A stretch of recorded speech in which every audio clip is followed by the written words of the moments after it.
Добро вечер во емисијата 360 степени на Алсат. Вечерва имаме двајца гости во две одвоени интервјуа. Вице-премиерот и министер за внатрешни работи Оливер Спасовски и лидерот на партијата Алтернатива и пратеник во собранието Африм Гаши. Случајот дури јавно беше обелоденет пред повеќе од 10 дена, мислам, се појави еден подолг напис на novatv.mk, а баш вчера, неколку часа пред ТВ Камчев да се појави на суд, Ојо Скопје побара од вас да влезете во фирмите. Знам дека е за вас многу добро, атракција да се пренесува пред медиумите, пред граѓаните и така, ама не е така. Ова се работи врз основа на сите прибрани документи и наредби кои ќе ги издадат надлежните органи. Ние постапуваме во моментите кои ќе ги добиеме. Ако не успеете во преговорите со Алијанса за албанците, опција е одење на избори на заеднички листи со СДСМ?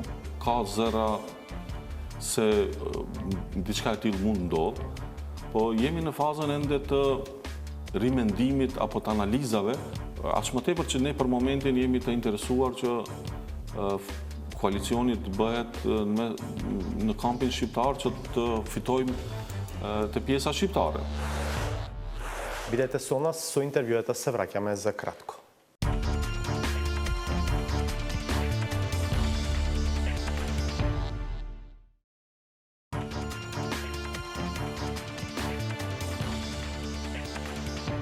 Гледате 360 степени. Сведочењето на Орце Камчев во судскиот процес за случајот Рекет е тема што ги остави во сенка сите други случувања денеска.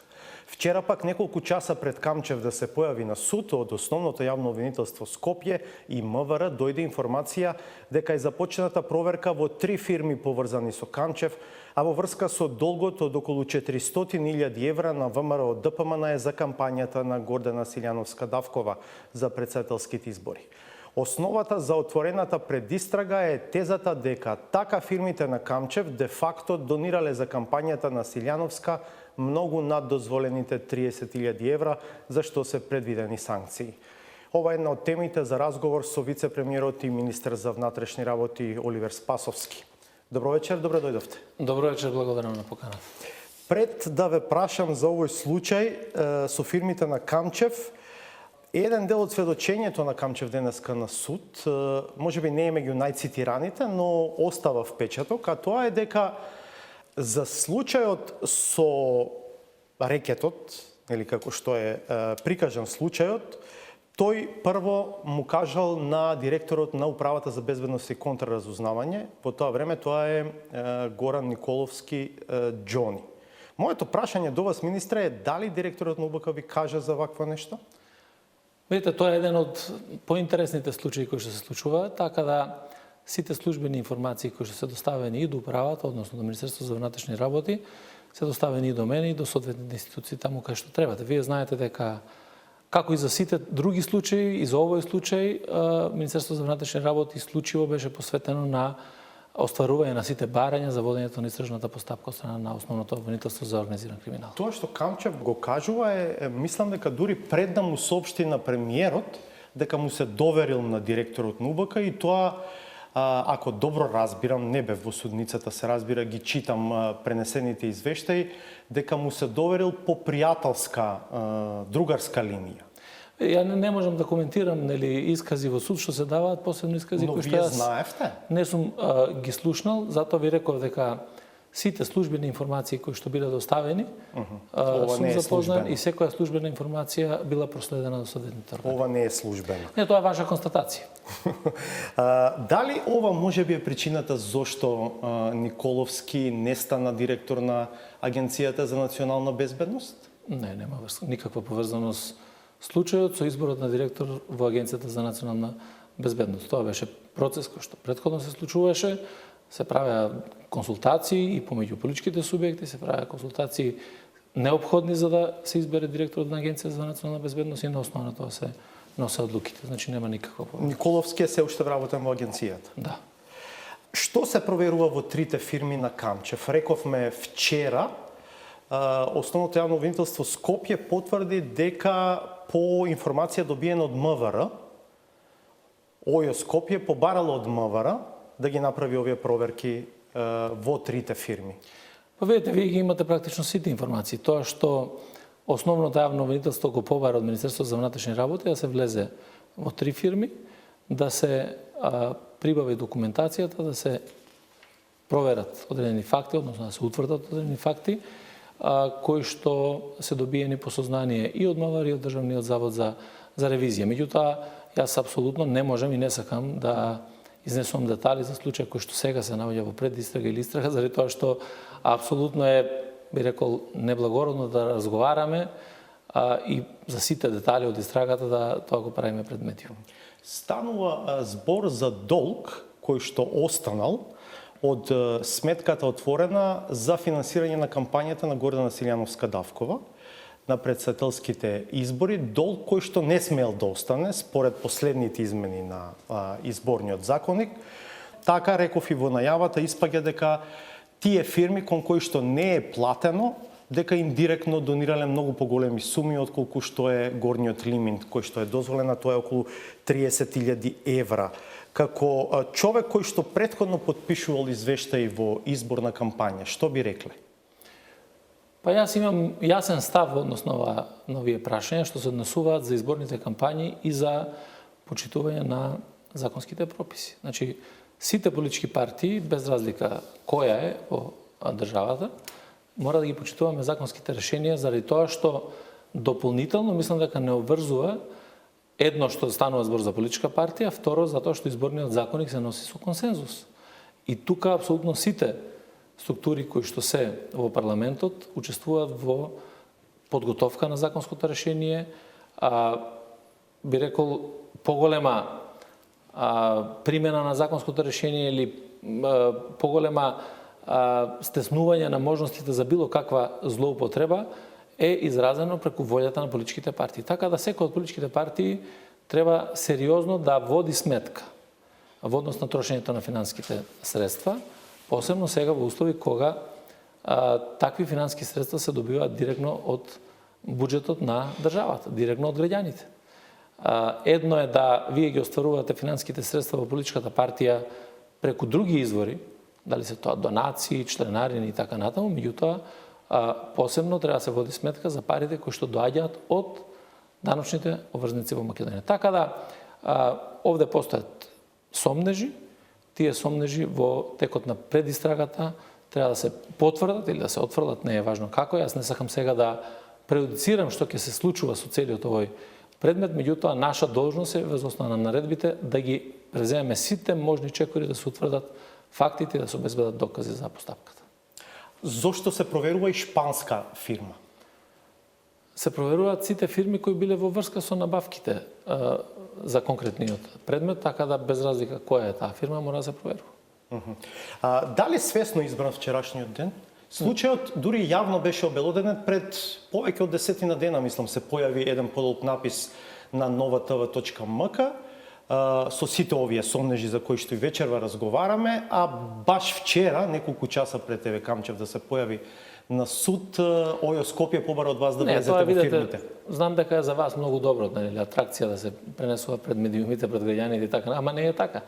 Ова се работи врз основа на сите прибрани документи и наредби кои ќе ги издадат надлежните органи. Ние постапуваме во моментите кои ќе ги добиеме, наредбите и известувањата. Така да коинциденција може да се каже слободно дека е случајот и ше нема врска ниту поврзаност едната со другата работа.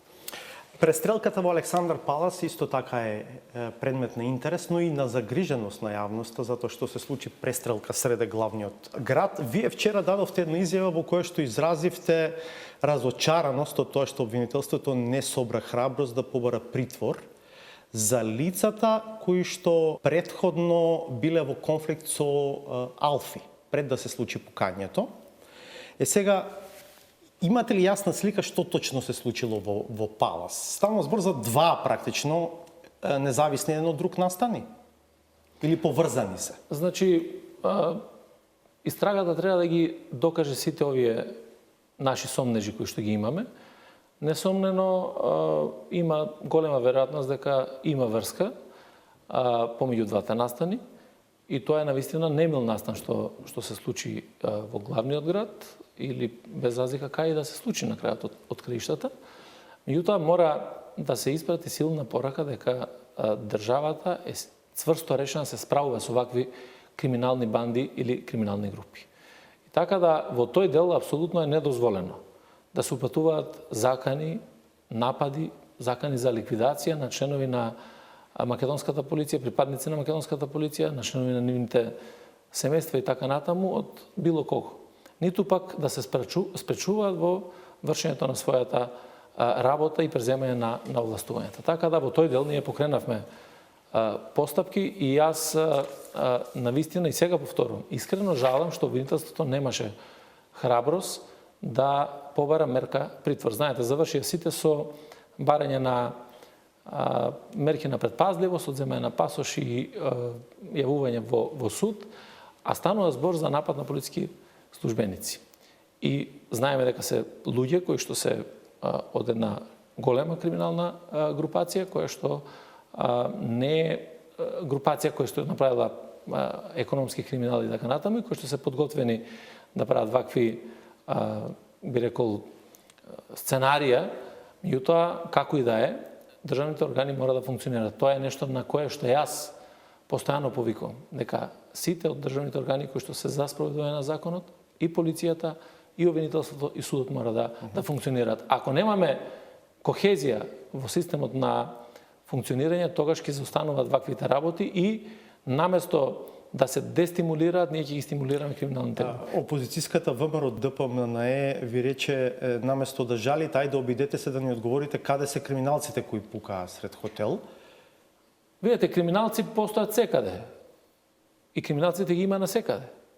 Дали се тие што пукале во хотелот, дали се тие во Белата палата на ВМРО ДПМНЕ, дали се во некои други институции и така натаму. Јас зборувам за една неселективна и транспарентна борба против криминалот и корупцијата.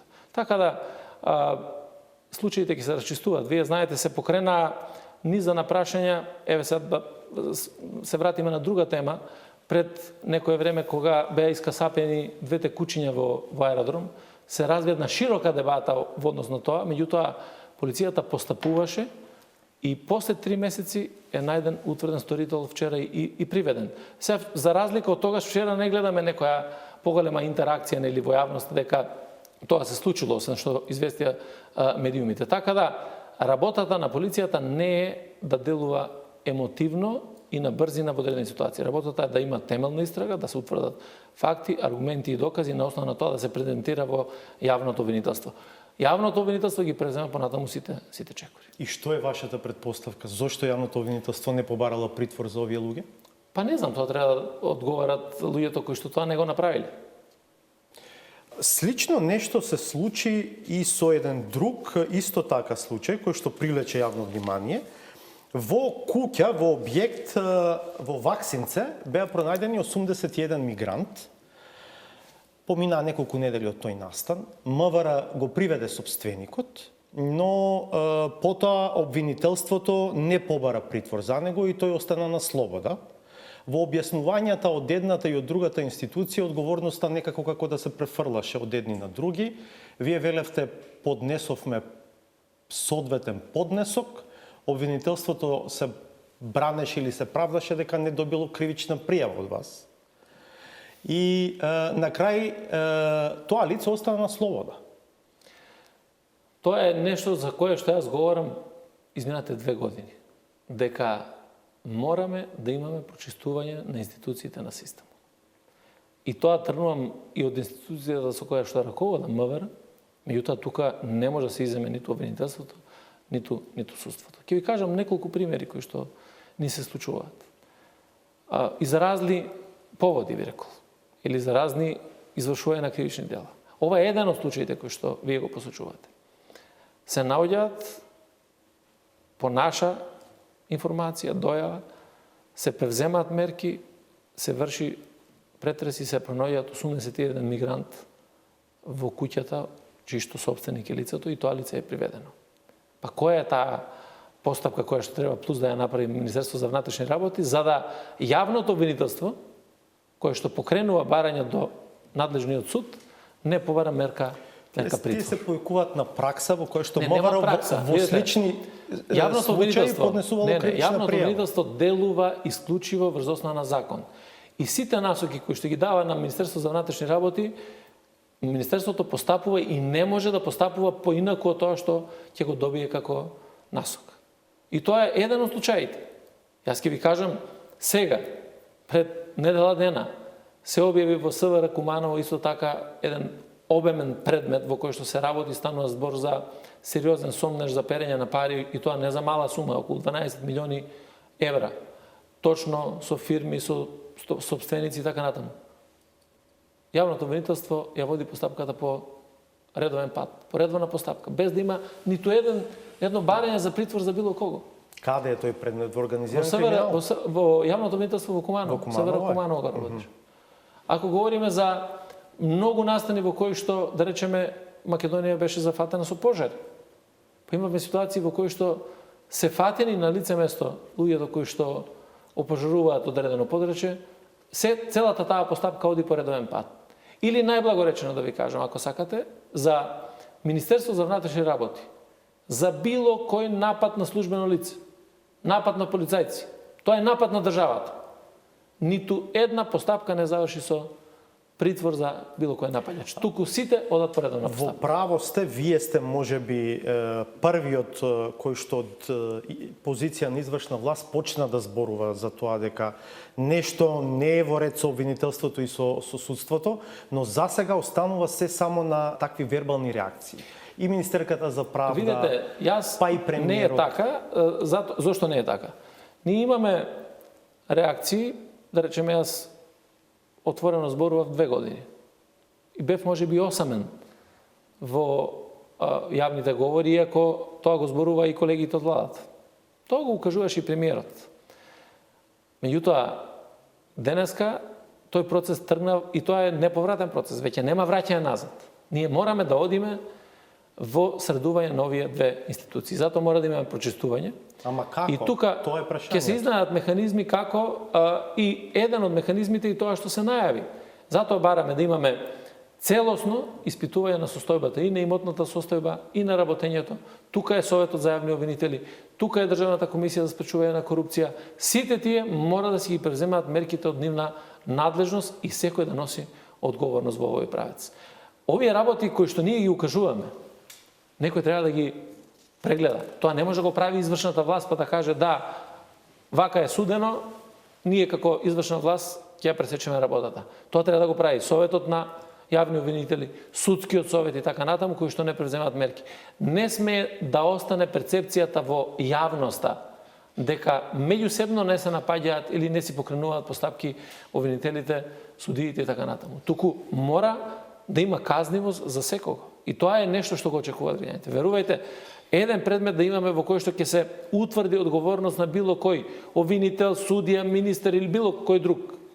Веднаш вербата во институциите, во системот во Македонија ќе се врати на кај граѓаните. Имате согласност со коалициониот партнер ДУИ на овие теми?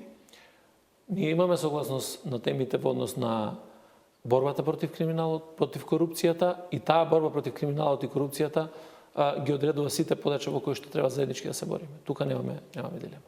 Ама ДКСК му покрена постапка на граначалникот на Сарај, Блерин Беџети, за диво поставените платформи. Тој мислеше дека тоа му е нарачка од СДСМ. Не, видете, тоа е кој што ќе мисли. При покренување на постапките тоа е друго прашање. Ако се покренат постапки и против мене и против вас, и нашето мислење е релевантно во делот на постапката.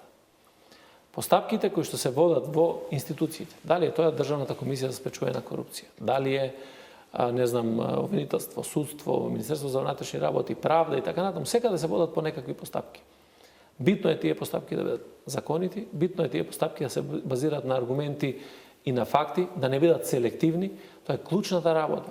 Ако сакаме да имаме верба во институциите на системот и да бидат транспарентни. Кога еден градоначалник чија партија и во централната власт реагира така, тогаш тој нема верба дека институциите постапуваат независно. Не, тоа е од политички причини, нема врска тоа со верба или со неверба. Па ние имавме и други функционери кои што се водеа постапки, беа во притвор и така натаму, и од актуелната и од поранешната власт. Ја не знам дали имате слушнато вие некој кој што му се води постапка да каже дека да, јас грешив, институциите се во право. Никој тоа не го прави. И тоа е право на човекот кој што се брани од делот на одбраната. Јас не навлегувам во конкретниот случај за предметот кој што вие го посочувате. Генерално говорам за верба во институциите. И на крајот од криштата, па важно е во институциите на системот да веруваат граѓаните, а не да веруваат функционери. Денеска сме 6 декември. Ако изборите бидат на 12 април, вие сте министер за внатрешни до 3 јануари, до 2 јануари. Јас ќе бидам министер за внатрешни работи до тогаш додека функционира оваа влада. Но сега знаете зашто зборуваме, дека пред избори треба да се формира техничка влада според пржинската формула во која што опозицијата ќе треба да предложи министер за внатрешни работи. Така е. И вие, ако е се така како што зборуваме, од 3 јануари веќе нема да бидете министер за внатрешни работи.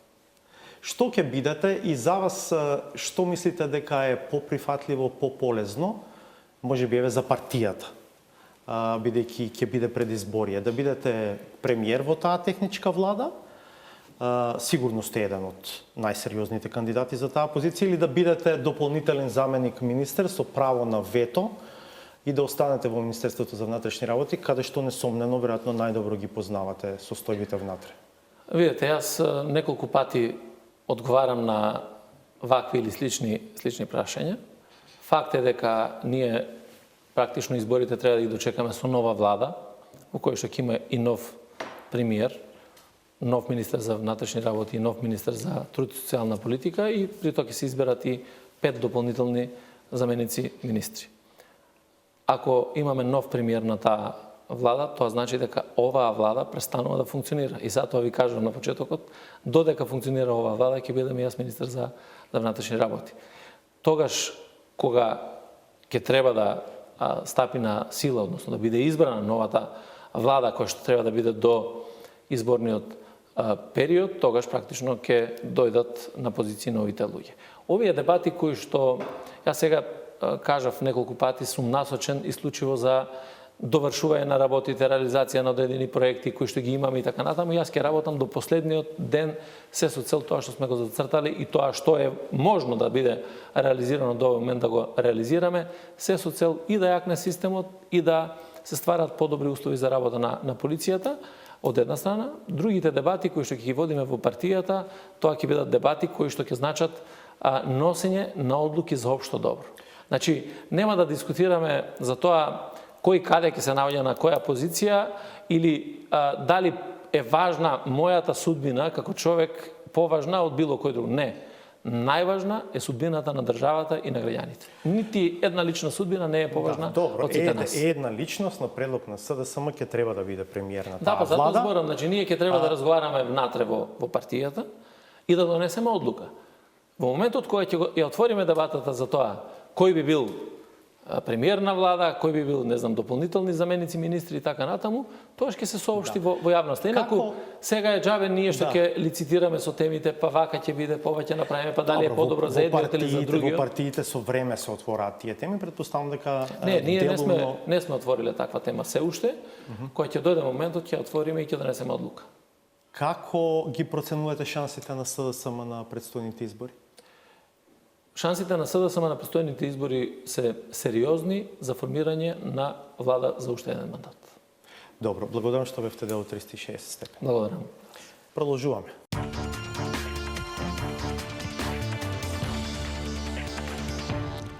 Можно ли е формирање на широк фронт кај партиите на албанците кои на изборите планирани за април првпат сериозно ќе се спротивстави на ДУИ?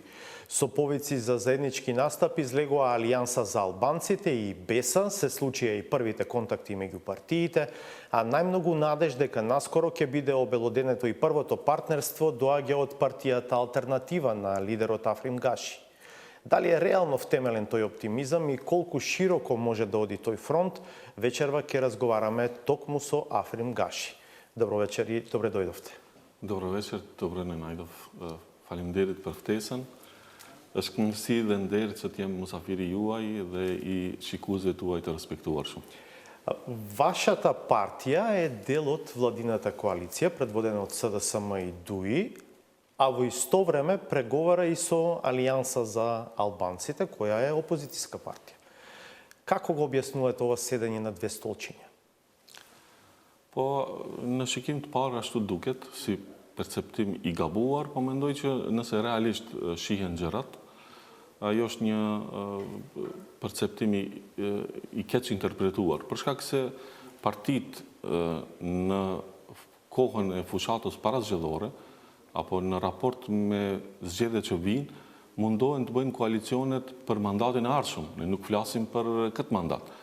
Prandaj, çdo bisedë me çdo parti me cilën ne mendojmë se kemi afërsi ideologjike, konceptuale, dhe që mendojmë se është mirë të punojmë bashkë në 4 vitet e ardhme, është shumë legjitime të diskutohet me ta. Aq më tepër që ne këtë punë kemi bërë edhe në pozicionet e kundërta. Në vitin 2017, Alianca për Shqiptarët ka qenë pjesë e qeverisë, ndërsa ne si opozit, në raundin e dytë kemi pasur koalicion shumë të suksesshëm dhe të frytshëm, dhe ajo fare s'ka qenë për neve pengesë, ndërsa sot edhe pse kemi ndruar rolet. Да, премиерот Нели Веселути, бидејќи Алијанса за албанците, особено генералниот секретар Арбен Таравари, е особено жесток во критиките против лично премиерот и против СДСМ. Го споредува дури и со Груевски во некои своји јавни настапи.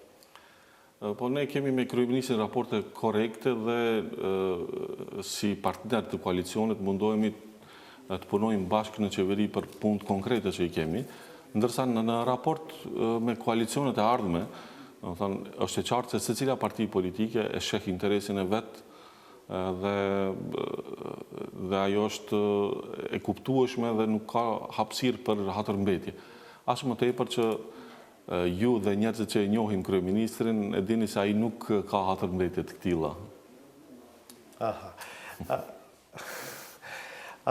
Од вашата партија доаѓаат информации дека преговорите со Алијанса за албанците се во напредна фаза. Дури имаше изјави дека во текот можеби на овој месец ќе видиме објава на можеби првичен договор за коалициски настап на изборите. Реално е тоа? Навистина напредувате во разговорите со Алијанса? Është reale se ne bisedojmë dhe ka hapësirë shumë pozitive në raportet tona. Колку средби сте имале со села?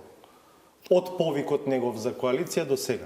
Po nuk I kam numëruar, po 2 më spaku, domethënë kështu në ambient shumë të relaksuar, kemi biseduar gjëra gjatë për gjërat në të kaluarën, në të tashmen dhe në të ardhmen si do të funksiononim. Mendoj se ka ambient mirë dhe nuk është vetëm se raportet e mia me zotin Sela janë pozitive, ka raporte pozitive mes organeve tona partijake, po edhe mes strukturave dhe qytetarëve. Domethënë është një koalicion I dëshirueshëm, aq më tepër që në kampin politik shqiptar. Има ли некако формализиран процес на преговори во кој што, не знам, партиски тимови се среќаваат и разговараат за конкретни теми? Nuk jemi në atë fazë, ende, edhe pse edhe ne si parti kemi formuar një komision për negociata, për neve është me rëndësi që të formojmë, po ndërlidhem pak me fjalën tuaj hyrëse, kur thatë se sa jemi ne optimist për të bërë një front të gjerë. Unë jam I interesuar që të bëjmë një front fitues, jo front të gjerë. Më me rëndësi është të kemi front fitues, një koalicion dhe një kombinim fitues, se sa të fusim shumë parti me background të dyshimt që mendojmë se mund të aprishin коалиционин apo efektin elektoral. Пред се мислите на Беса, но зошто мислите дека коалиција во која што ќе биде И Беса е послаба стартна позиција на таа коалиција за изборите отколку обратно? Nuk e kam fjalën për ndonjë parti konkrete, e kam fjalën se Alianca për Shqiptarët për shembull kishte një përvojë të tillë në vitin 2016, u bën 3 parti bashk dhe me njerë pas zgjedhjeve ato 2 tjerat u avulluan. Prandaj mendoj se kur flas e kam fjalën te partitë këtilla që formojnë para zgjedhjeve, grupacione të ndryshme me background dyshimt.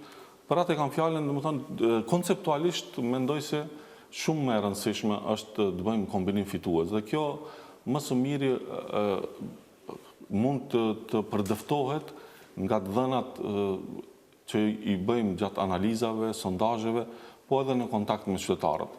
Dhe unë mendoj se ajo është perceptimi më i mirë dhe më i drejtë që mund të krijohet. Dhe në fund, natyrisht se koalicionimi nuk varet prej një faktori, do duhet gjithë të pajtohemi për një koncept të tillë, dhe nëse pajtohemi, mendoj se do të jetë një lajm i mirë, si harris i mirë për shqiptarët, se mendoj se 12 prill është një datë, do të jetë një datë historike për shqiptarët. Alijansa povika na koalicija so alternativa i so BESA. Потоа се појави BESA јавно, повикан уште поширок фронт, канејки ги и ДПА, и РДК, и другите партии на албанците. Дали овој ваш пристап и настап и вечерва исклучува партнерство со други партии, освен меѓу Алијанса и Алтернатива? Nuk jam unë ai që duhet të përjashtoj askënd. Edhe unë vetëm po flas për konceptin që mendoj se është më i miri dhe qasjen që duhet ta kemi në raport me zgjedhjet që vijnë. Ne duhet të parashtrojmë pyetjen: a duam të fitojmë zgjedhjet apo duam të bëjmë më shumë parti vetëm sa për të dukë që janë shumë dhe ajo të mos ketë efekt elektoral. Аритметички, ако се гледаат работите, и тие структури добиваат одреден број гласови. Ако се стават сите на купче, логично е дека тоа купче ќе биде поголемо на крајот. Ashtu është logjikisht, matematikisht, nëse flas me gjuhën e Mickovskit, po ne në politikë dim se nuk është gjithmonë matematika ajo që i shpjegon proceset politike. Ndonjëherë 2+2 nuk bëjnë 4 në politikë, nëse janë dy elemente sinergjike mund të japin shumën e 6 numrave, ndërsa nëse është një kombinim divergjent, mund ta shpërtbëj energjinë dhe të mos bëj as 4, po të bëj të jetë 3-2. Prandaj unë mendoj se në politikë janë shumë të rëndësishme këto kombinatorika dhe ne duhet ta gjejmë formulën më të mirë të mundshme që jep sinergji, që e shton numrin e votave të dy komponenteve. Ве разбирам, дали села на средбите кои што ги имате со него, велите најмалку 2 од пред месец и половина когато излезе со повикот, инсистира на тоа во таа коалиција да биде и BESA? Në takimet me zotin Sela kemi folur në parim, për parimet elementare se si ne mendojmë që do duhet duket një koalicion i ardhshëm dhe një qeveri e ardhshme kështu me radhë. Domethënë, nuk kemi zbrit të flasim për detajet, nuk ka insistime të domosdoshme, domethënë ne nuk e kemi askush fuqinë e një mbi tjetrin që të imponojmë gjëra. Po flasim për koncepte, unë çfarë mendoj se është mirë, zoti Sela tregon se çfarë është mirë, i këmbejmë argumentet. Дали принципи за кои што зборувате е редефинирање на државата? Вие повеќе пати тоа го споменувавте, иако не бевте многу јасни до крај што мислите под тоа. Дали останувате на таа идеја понуда? Дали со тоа ќе инсистирате да излезете на изборите за редефинирање на државата? Në kongresin ton të parë për t'jak, ku jam zgjedhur unë kryetar, konceptin e ridefinimit në agendën tonë prioritare e kemi zhvendos si prioritet i dytë i tretë, dhe prioriteti jonë i parë do t'jetë fushata aktuale që jemi duke e ndërmarrë në për çdo lagje, fshat, vendbanim shqiptar, e që quhet Vatra, mendoj se opinioni mjaft mirë e din. Ne duhet si politikan të jemi pragmatik dhe t'i zgjidhim problemet esenciale primare të qytetarëve. Sot shumica e qytetarëve ikin, sidomos të rive nga vendi, e braktisin vendin, dhe kjo ndodh për shkak të shumë problemeve reale që ato i kanë. Nuk kanë gjendja ekonomike, nuk është niveli duhur, shëndetësia, arsimi, drejtësia e kështu me radhë. Ata njerëz presin një shpresë se një establishment i ri politik do t'i zgjidhë këto probleme. Dhe ne mendojmë që prandaj është shumë e domosdoshme që edhe në kampin shqiptar të ketë një ndryshim, që të rritet shpresa dhe të flasim, të fillojmë të bëjmë politika pragmatike që në vitet e para, 2 vitet e para, të intenzivisht punojmë në zgjidhjen reale të problemeve të qytetarëve, me qëllimin e vetëm që edhe t'i ndalim të rritë këtu, po edhe kjo t'i zgjidh problemet reale të atyre, qytetarëve. Но вероятно некој ќе каже, еве господине Гачи, вашата партија е во владата, имате пратеници во парламентот, зошто не работите на тој план сега? Зошто резултатите се такви какви што се сега? Më lejoni vetëm ta mbaroj të çështja e ridefinimit, dua të them se fushata jonë do të bazohet te vatra, por ne konceptin e ridefinimit nuk e kemi harruar dhe nuk e anashkalojmë. Unë mendoj se ajo është një proces që duhet patjetër të ndodhë në vendin tonë, por e mendoj se një dialog i hapur me gjitha partive, një dialog dhe një proces që do të filloj të zgjas disa vite, ku ne do të flasim konkretisht dhe realisht me numra, me shifra empirike, me dhana statistikore, se në cilën sferë shteti na ka dështuar. Nëse ekonomia nuk është mirë, të shohim çfarë mund të bëjmë. Nëse shëndetësia nuk është mirë, nëse arsimi nuk është mirë, nëse sistemi politik përgjithësi, nëse kemi problem me kryetarin e shtetit, kohabitimi, zgjedhja direkte apo indirekte, i kanë kaluar 30 vjet nga kushtetuta e vitit 90. Ajo kushtetut është bërë në kushtet luftës. Kushtetuta e dytë apo intervenimi i dytë në shtet ka ndodhur me marrëveshjen e Ohrit në vitin 2001, gjithashtu në kushtet luftës. Unë mendoj se ne në kushtet të paqes duhet ulemi të merremi vesh për një shtet të përbashkët, që ne do të merremi vesh se cila është mënyra më e mirë e funksionimit.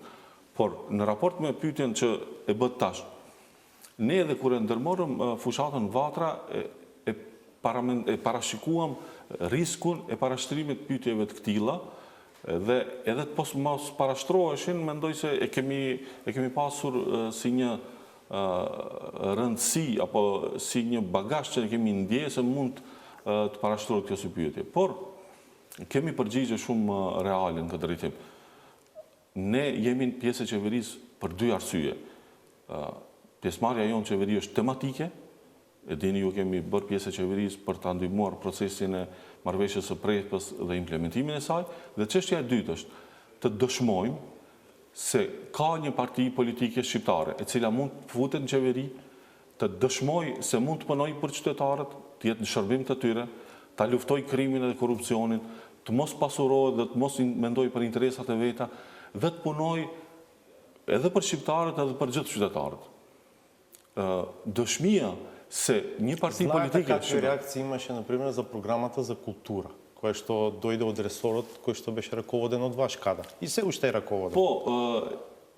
Po nëse e vendosni një vijë dhe analizoni shumëfishin e përbashkët të atyre kritikave, nuk ka pasur askund kritik për keqpërdorime, për korupcion e kështu me radhë. Ka pasur имаше дека се доделени пари на институции и организации кои што имаат сомнителен капацитет. Gabim jeni dhe ato pak zëra që kanë qenë, Komisioni për parandalim të korrupsionit i hodhi poshtë gjithë ato. Shumica e kritikave kanë qenë pse një organizat ka marrë më shumë të holla e një organizat ka marrë më pak.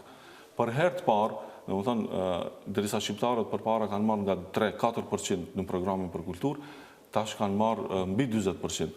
Dhe jo për ta bërë diskriminimin ndaj qytetarëve tjerë, po ne kemi menduar se duhet bëhet një balansim mes qytetarëve, se si kultura në përgjithësi në Maqedoni të zhvillohet njëjtën kohë barabartë në gjitha sferat. Dhe ju e dini se ministri jonë i tanishëm dhe ai që ishte pak më herët zoti Asaf Ademi, janë ministrat e vetëm që e udhëheqin ministrinë me zero harxime.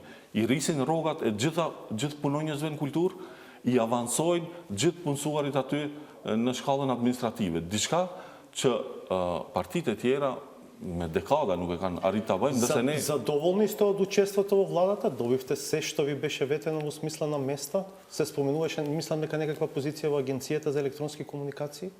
Nga 10 drejtorit që i kemi pas të dakorduara, 2 nuk e kemi marrë, udhëheqim me 8 drejtori, nuk jemi të kënaqur për nga ajo çfarë ne kishim dashur të arrijmë, po jemi të kënaqur për një arsye.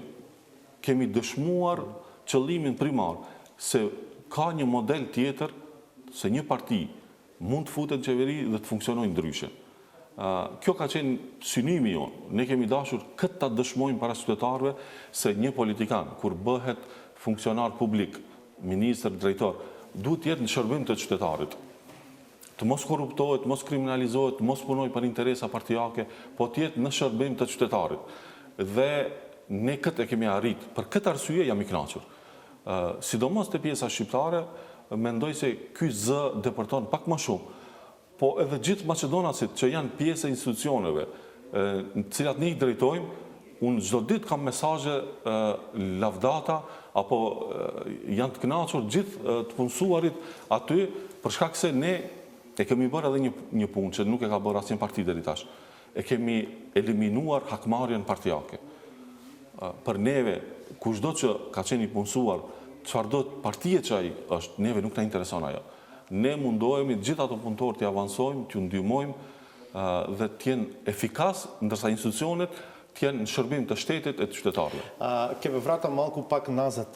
Ако не успеете во преговорите со Алијанса за албанците, опција е одење на избори на заеднички листи со СДСМ? Po është një temë cilën e kemi biseduar.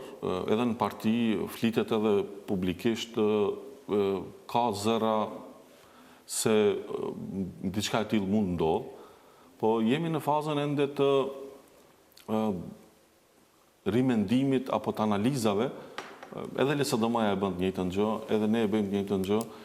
Aq më tepër që ne për momentin jemi të interesuar që koalicioni të bëhet në kampin shqiptar që të fitojmë të pjesa shqiptare. Po, në rast se dështojnë gjithë ato, mund të mbetet si variant ajo analizë, po pasi ne kemi bindur se shqiptarët e pranojnë një gjë të tillë.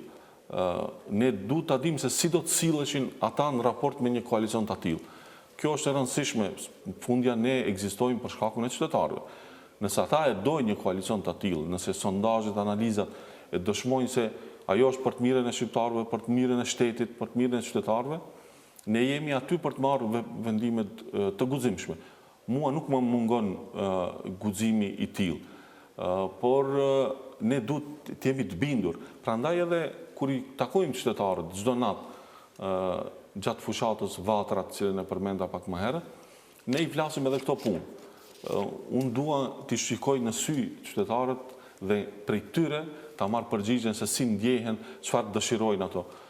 Dhe ajo që unë e kam si feedback deri tani është se shqiptarët për më e dëshirueshme dhe më sigurt ndjehen në një koalicion shqiptar, po ka individ, ka vende, varësisht edhe prej vendbanimeve, a janë të përzira etnikisht apo jo, dallon edhe përgjigja. Добро, толку за вечера. Благодарам што бевте дел од 360 степени. Ќе имаме шанси, предпоставам дека и во иднина да разговараме. Faleminderit shumë, është kënaqësi gjithmonë bashkëbisedimi me juve, zoti Popetrevski. Ju faleminderit edhe një herë për ftesën dhe ju dëshiroj edhe punë të mbarë dhe punë të suksesshme, po edhe qytetarëve ju dëshiroj gjitha të mirat. Ви благодаря много. Останете на Алсат, по паузата е саботажата.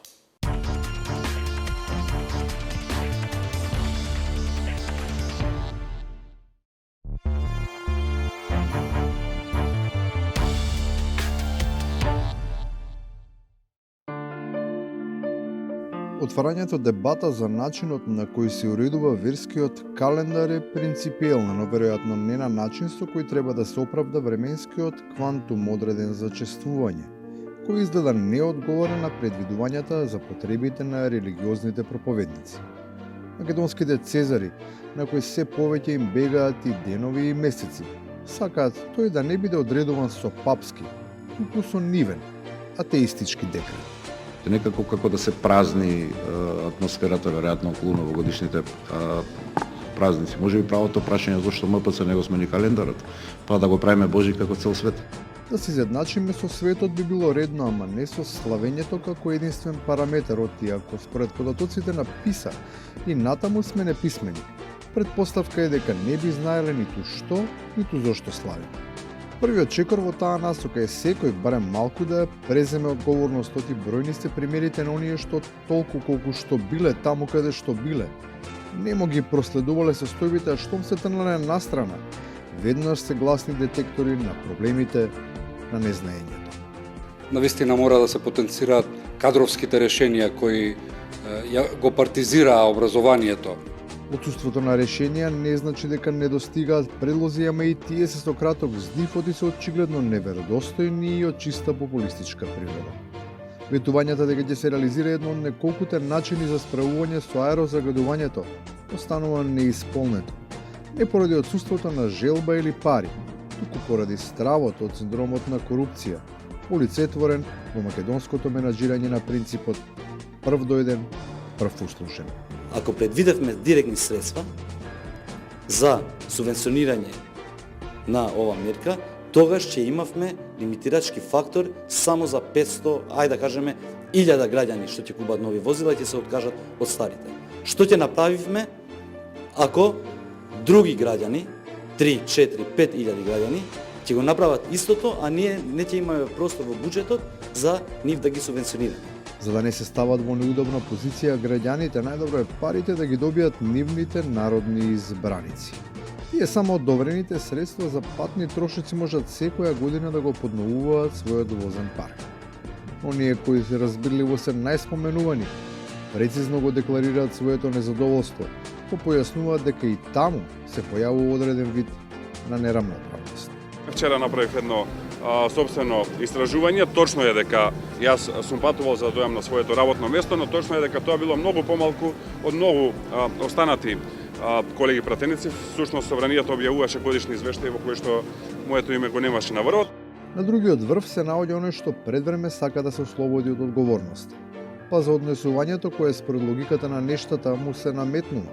Оправдувањето го бара во неучеството при гласањето, но со евидентна потврда за влијанието при дебатата пред да бидат кренати два прста.